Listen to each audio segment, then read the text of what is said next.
Hai, halo sobat pembelajar. Assalamualaikum warahmatullahi wabarakatuh. Jumpa kembali dengan saya Yusuf Ratus. Semoga kita semua selalu sehat dan dalam lindungan Allah Subhanahu wa Ta'ala.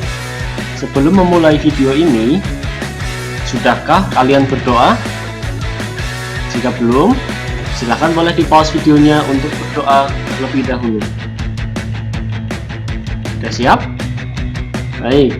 Apakah kalian sudah melaksanakan kebaikan untuk hari ini? Kebiasaan baik apa yang sudah kalian lakukan hari ini? Apakah kalian sudah membantu orang tua hari ini?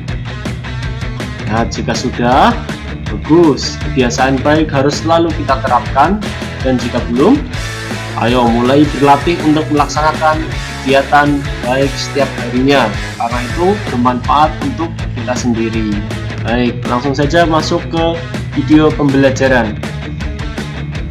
Pada video kali ini kita akan belajar dengan muatan pembelajaran IPA terkait materi perkembangbiakan vegetatif tumbuhan dan muatan pembelajaran IPS terkait dengan materi kondisi geografis ASEAN.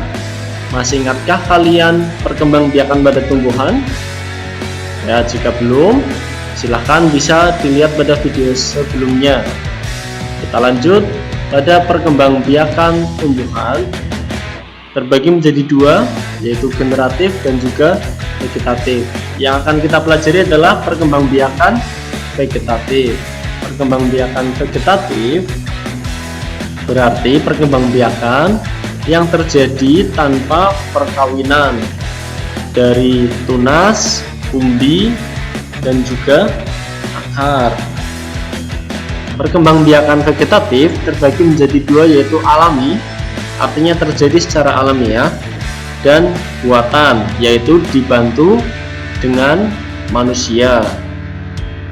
Langsung saja untuk perkembangbiakan tumbuhan vegetatif alami, yang pertama adalah umbi lapis. Gambar apa ini? Ya, ini adalah gambar bawang merah atau sering disebut juga berambang. Tanaman ini berfungsi sebagai bumbu masak dan juga obat-obatan.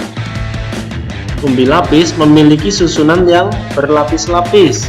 Bagian yang berlapis-lapis itu merupakan tunas dari tumbuhan yang baru. Tunas yang tumbuh membesar sehingga berbentuk siung. Siung ini yang nanti akan menjadi tumbuhan baru. Contohnya ada bawang merah, bawang putih, dan juga bunga lili. Setiap tampilannya boleh kalian pause videonya sebelum lanjut ke materi berikutnya. Kemudian kita lanjutkan umbi batang.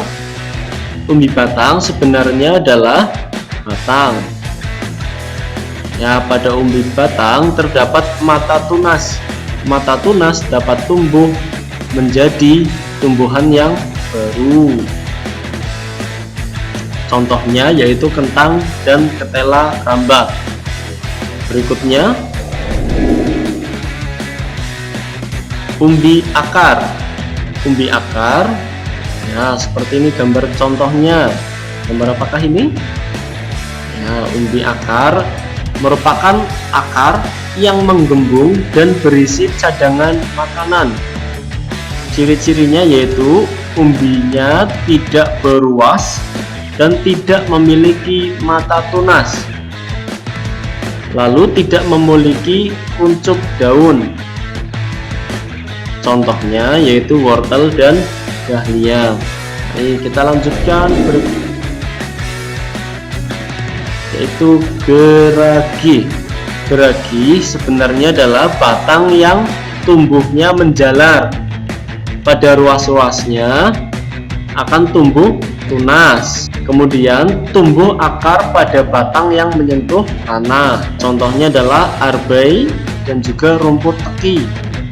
Nah, ini mungkin yang sering kita jumpai ketika kalian mencabut rumput teki, nanti akan satu kita cabut, yang lain akan ikut tercabut, atau yang lain akan ikut menempel. Ini namanya adalah geragi. Selanjutnya adalah akar tinggal. Akar tinggal adalah batang yang terdapat di dalam tanah, dan batang tersebut berruas-ruas dan tumbuh mendatar. Di setiap ruas akan tumbuh akar yang baru. Contohnya yaitu jahe, kunyit, lengkuas. Coba kalian pergi ke dapur, kalian lihat jahe atau kunyit atau lengkuas yang ada di dapur. Jika sudah lama, nantinya akan tumbuh tunas-tunas dan akar yang baru. Selanjutnya yaitu tunas atau tunas adventif. Apa bedanya? Tunas muncul pada pangkal batang, membentuk rumpun atau kumpulan atau gerombolan. Contohnya adalah pisang, bambu, dan juga tebu. Ini tunas, karena tunas itu tumbuh dari pangkal batang atau dari bawah. Sedangkan tunas adventif adalah tunas yang muncul tidak di pangkal batang, bisa jadi ada di daun, bisa juga ada di batang.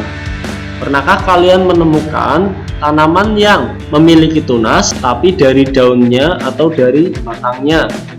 Sebagai contoh, itu cocor bebek, pohon sukun, dan bunga begonia.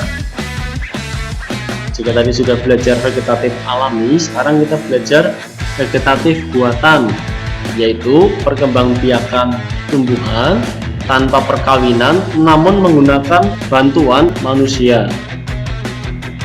Yang pertama contohnya adalah mencangkok. Mencangkok adalah membuat batang menjadi berakar. Yang kedua, stek. Stek merupakan menanam tanpa akar. Selanjutnya adalah okulasi. Okulasi adalah menempelkan tunas ke pohon yang lain. Kebanyakan okulasi dilakukan pada tumbuhan buah atau tanaman-tanaman buah. Selanjutnya ada mengeten atau sambung pucuk, yaitu menyatukan pucuk dan batang bawah tumbuhan. Lalu ada merunduk.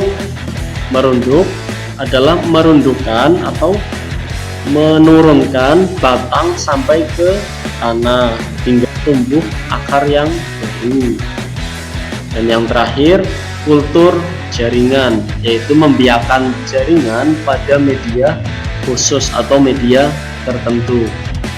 Nah, sampai di sini tugas kalian adalah menuliskan contoh dari masing-masing vegetatif buatan, kemudian kekurangannya apa dari masing-masing vegetatif buatan ini, dan keuntungan atau kelebihannya apa menggunakan mencangkok sampai ke kultur jaringan. Silakan dicatat, ditulis yang rapi, dan disimpan tulisannya. Dikumpulkan ke ibu guru kalian ketika sudah dapat bertemu. Kita lanjutkan ke materi berikutnya, yaitu materi IPS tentang kondisi geografis ASEAN. Kondisi geografis ASEAN, yang pertama kita pelajari adalah batas-batasnya terlebih dahulu. Di bagian utara yaitu negara Myanmar, ini batas yang paling utara. Kemudian di bagian selatan yaitu Indonesia. Di bagian barat itu juga sama Myanmar, dan di bagian timur atau negara yang paling timur adalah Indonesia.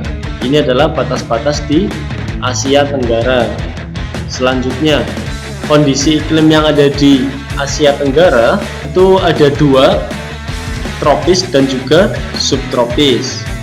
Sebagian besar negara di Asia Tenggara beriklim tropis dengan curah hujan yang tinggi, mempunyai dua musim, yaitu musim kemarau dan juga musim penghujan.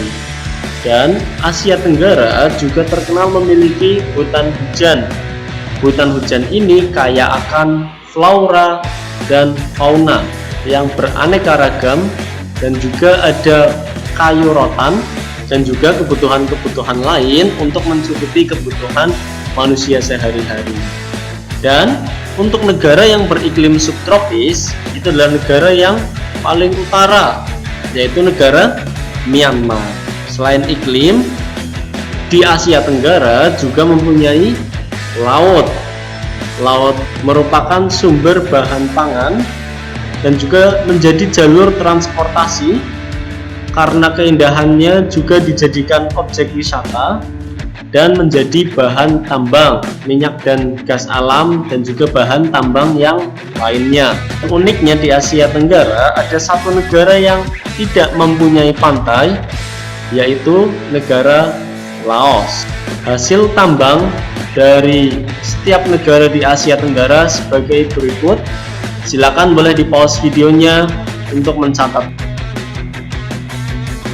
Sudah? Hasil tambang negara yang lain silahkan dicatat dan di pause videonya. Sudah? Baik, sampai di sini dulu pembelajaran kita hari ini. Persiapkan diri kalian untuk selalu belajar di rumah, laksanakan kegiatan-kegiatan yang positif, dan saya ucapkan terima kasih untuk siswa-siswa yang mau belajar dan juga ayah bunda, orang tua yang mendampingi siswa belajar di rumah. Wassalamualaikum warahmatullahi wabarakatuh.